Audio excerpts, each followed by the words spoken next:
말씀은 요한복음 13장 31절에서 마지막 절까지 읽겠습니다. 요한복음 13장 31절에서 마지막까지.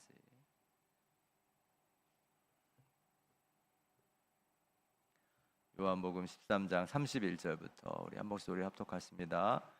그가 나간 후에 예수께서 이르시되 지금 인자가 영광을 받았고 하나님도 인자로 말미암아 영광을 받으셨도다. 만일 하나님이 그로 말미암아 영광을 받으셨으면 하나님도 자기로 말미암아 그에게 영광을 주시리니 곧 주시리라. 작은 자들아, 내가 아직 잠시 너희와 함께 있겠노라. 너희가 나를 찾을 것이나 일찍이 내가 유대인들에게 너희는 내게 가는 곳에 볼 수 없다고 말한 것과 같이 지금 너희에게도 이르노라. 새 계명을 너희에게 주노니 서로 사랑하라. 내가 너희를 사랑한 것 같이 너희도 서로 사랑하라. 너희가 서로 사랑하면 이로써 모든 사람이 너희가 내 제자인 줄 알리라. 시몬 베드로가 이르되 주여 어디로 가시나이까? 예수께서 대답하시되 내가 가는 곳에 내가 지금은 따라올 수 없으나 후에는 따라오리라. 베드로가 이르되 주여 내가 지금은 어찌하여 따라갈 수 없나이까? 주를 위하여 내 목숨을 버리겠나이다. 예수께서 대답하시되 내가 나를 위하여 내 목숨을 버리겠느냐? 내가 진실로 진실로 내게 이르노니 닭 울기 전에 내가 3번 나를 부인하리라. 아멘. 자, 기도하십니다. 하나님, 오늘도 주를 의지하는 마음으로 주께 나왔습니다. 오늘도 간구하는 심령마다 응답하여 주시고 오늘도 우리에게 성령을 부어주셔서 오늘도 성령 충만함으로 주의 길을 주의 뜻을 걸으며 이루어가는 복된 하루를 살게 하옵소서. 부족한 종은 십자가 뒤에 감추시고 이 성도들에게 오늘 꼭 필요한 주의 말씀이 주 안에서 들려지게 하옵소서. 예수님의 귀하신 이름으로 기도드립니다. 오늘은 가룟 유다와 그 베드로를 좀 비교하는 그런 설교를 준비했습니다. 이제 우리가 30절과 31절 이렇게 차이를 보면은 유다가 곧 나가니 밤이러라 그렇게 이제 30절에 마무리가 되고 그다음에 31절에 그가 나간 후에 이렇게 이제 본문이 시작돼요. 그래서 가룟 유다와 제자들 베드로를 이렇게 비교해 보면 가장 큰 차이가 그거죠. 가룟 유다는 나갔고 베드로는 예수님과 함께 있는 거죠. 그래서 성경이 우리에게 이 특별히 요한복음이 우리에게 가르쳐주는 복음의 가장 중요한 기초는 예수님과 함께 거하는 것입니다. 예수님과 함께 있는 것입니다. 그것이 나중에 이제 포도나무에 비유해 가면 가지가 나무에 붙어 있는 것 같이 이렇게 이제 예수님과 함께 있는 삶을 말해주고 있는 거예요.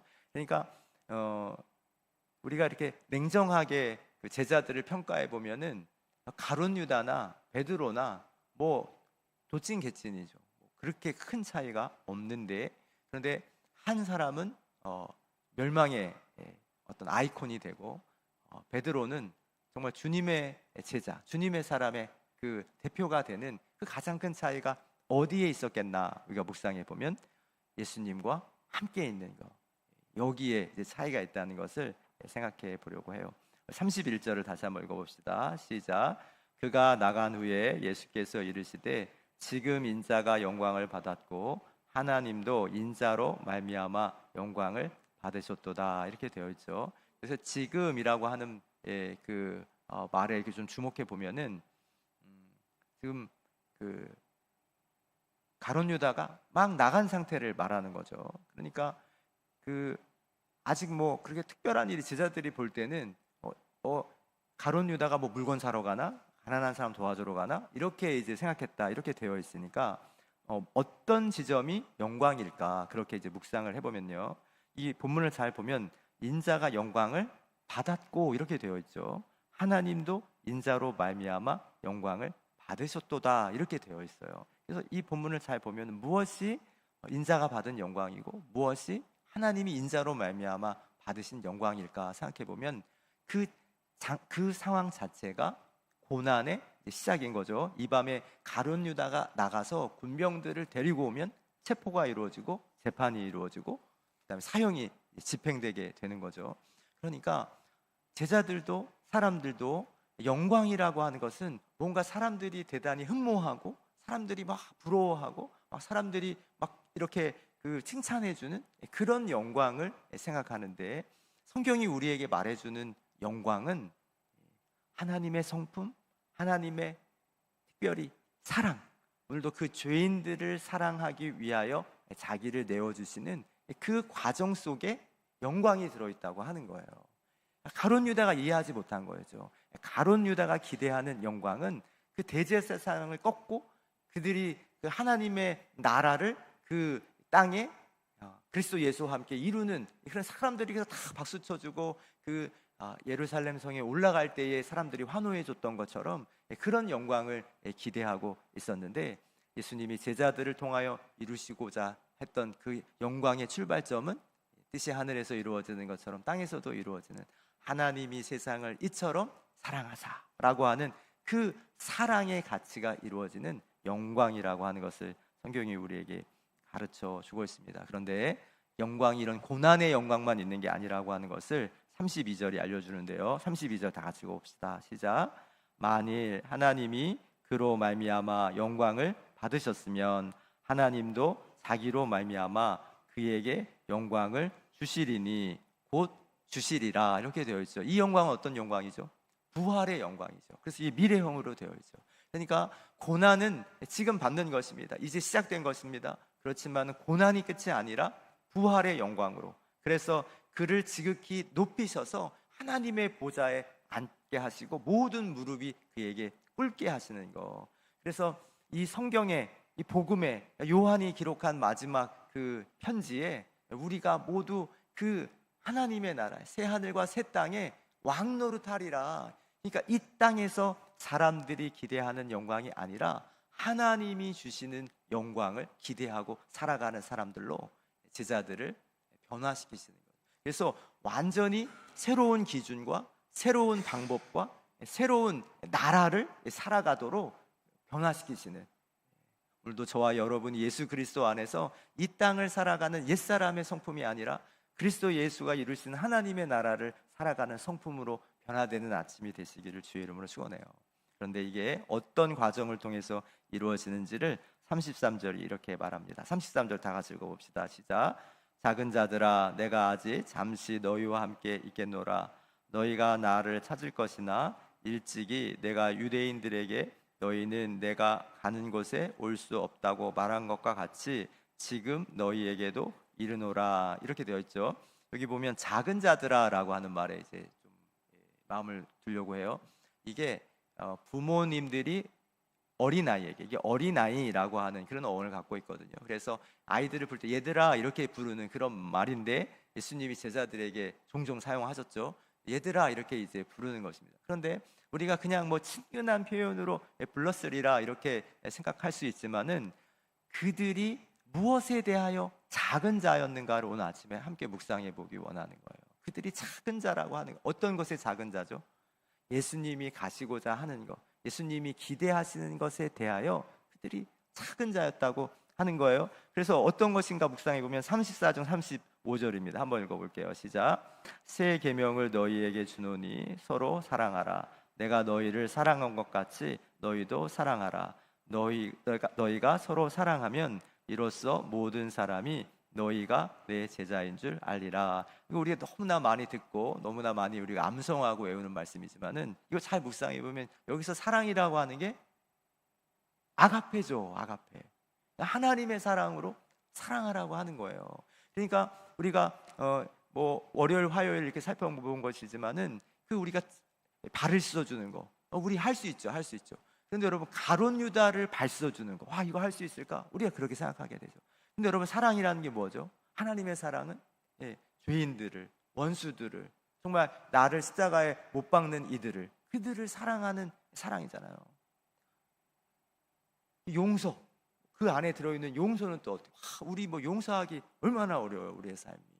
그러니까 서로 사랑하라 라고 하는 이 계명을 지키고 살아가는 그 삶이 우리에게는 너무나 버거워요. 우리가 그 계명 앞에 작은 자이고 어린아이와 같다고 하는 것을 오늘 본문이 우리에게 가르쳐 줍니다. 왜 어린아이와 같은가? 36절에 38절까지 그 이유를 알려줍니다. 같이 읽어봅시다. 시작.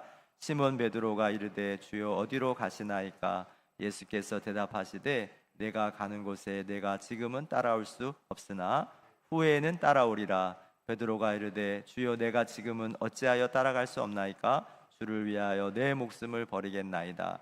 예수께서 대답하시되 내가 나를 위하여 내 목숨을 버리겠느냐? 내가 진실로 진실로 내게 이르노니 닭 울기 전에 내가 3번 나를 부인하리라. 여기 37절에 주여 내가 거기다 밑줄을 그어놔야 됩니다.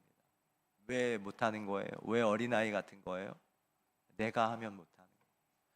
우리 가운데 아무리 인격이, 우리 가운데 아무리 성품이, 아무리 성격이 좋아도 아가페의 사랑으로 우리가 누군가를 사랑하는 거, 한두 번은 할 수 있을지 모르죠. 우리 인생 전체가 하나님의 사랑으로 채워져서 어떻게 살아갈 수 있겠습니까? 어린아이와 같은 우리들. 그런데 여러분, 우리가 잘 아는 것처럼 사도행전에 가면 어떻게 되죠? 베드로가 주를 의지해서 예루살렘 큰 거리에 나아가서 복음을 전하죠.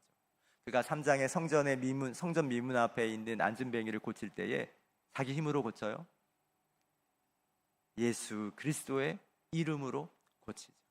그가 고넬료의 집에 가게 될 때에 그가 지금까지 알고 배우고 살아왔던 자기의 이전까지의 그 신념을 다 내려놓고 주를 의지하여 고넬료의 집에 가서 그에게 세례를 주죠. 사도행전에서 살펴보는 베드로는 요한복음에서 만나는 베드로와 완전히 다른 사람이 되어 있습니다. 어떻게 그렇게 변해졌을까요? 예수님을 의지하는 사람. 제가 주일날 루아의에 대해서 말씀드립니다. 우리는 네페시여서 우리는 호흡하지 않으면 살 수 없는 사람인데, 하나님의 영이, 하나님의 바람이, 하나님의 숨이 우리에게 공급되어서 우리가 하나님의 호흡, 성령을 따라 살아가는 성령의 사람이 되어질 때에 나는 할 수 없지만 누구는 하셔요? 주님은 하시죠. 그래서 마태복음의 결론이 그거잖아요. 땅끝까지 이르러 내 증인이 될 때 내가 너희와 함께하리라. 예수님을 의지하는 그 마음으로 할 수 있는, 우리가 어떤 사람들인가? 나는 할 수 없지만 예수님의 마음으로 사랑하고 예수님의 마음으로 십자가를 지고 오늘도 예수님을 의지하는 마음으로 이 하루도 주님께서 우리에게 맡겨주신 일을 잘 감당하는 복된 성도들 되시길 축복합니다. 우리 하늘 꿈나무가 자주 하는 찬양 가운데 He is changing me라고 하는 찬양이 있어요. 그 찬양 가사 가운데 그것이 있습니다.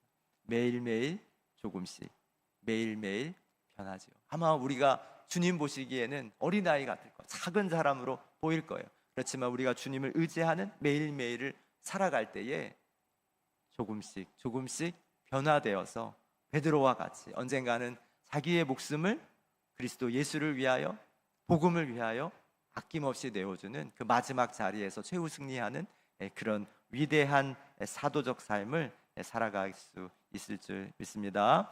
오늘도 작은 사랑으로부터, 오늘도 작은 충성으로부터, 작은 순종으로부터 시작할 때에 오늘 저와 여러분을 통해서 하나님의 완전하심이 이 땅 가운데 이루어지는, 하나님의 그 영광이 이 땅에 가득 나타나고 세워지고